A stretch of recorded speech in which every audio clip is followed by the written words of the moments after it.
Ito ang planeta Pakaskas. Nakakain ang lahat sa planeta Pakaskas. Ang mga bundok ay matamis na gulaman. Ang mga bahay ay gawa sa tinapay. Ang mga kalasada ay gawa sa sapin-sapin. Ang mga ilog ay masarap na gatas. Ang dagat ay matamis na tsokolate. Nguyamyam ang tawag sa mga nakatira sa planeta Pakaskas. Mahilig kumain ng mga nguyamyam. Wala silang tigil sa kangunguya. Kinakain nila ang mga bundok. Kinakain nila ang mga bahay at kalsada. Iniinom nila ang mga ilog at dagat. Malapit nang maubos ang planeta Pakaskas. Napansin ito ni Inggolok.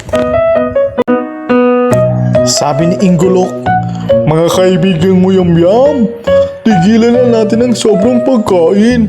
Bawas tayo ng bawas sa ating planeta. Hindi naman ito nadagdagan. ngunit walang nakinig kay Inggolok. Natakot si Inggolok. Mauubos na ang planeta. Wala na tayong magagawa.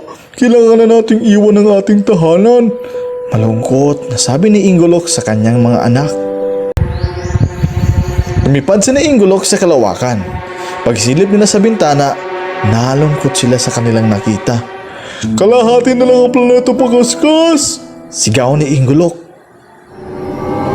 Lumapag sila sa isang maliit na planeta.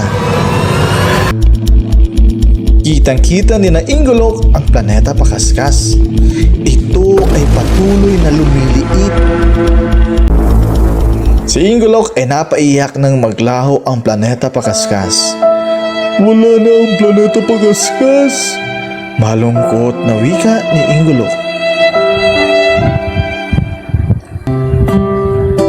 Nag-isip ng mabuti si Inggolok. Ang planetang ito ay hindi mauubos tulad ng planeta Pakaskas.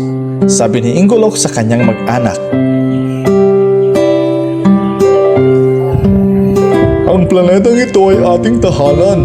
Ang planetang ito ay ating aalagaan. Ang pangako ni Inggolok. At siya nagtatapos ang aking kwentong si Inggolok at ang planeta Pakaskas.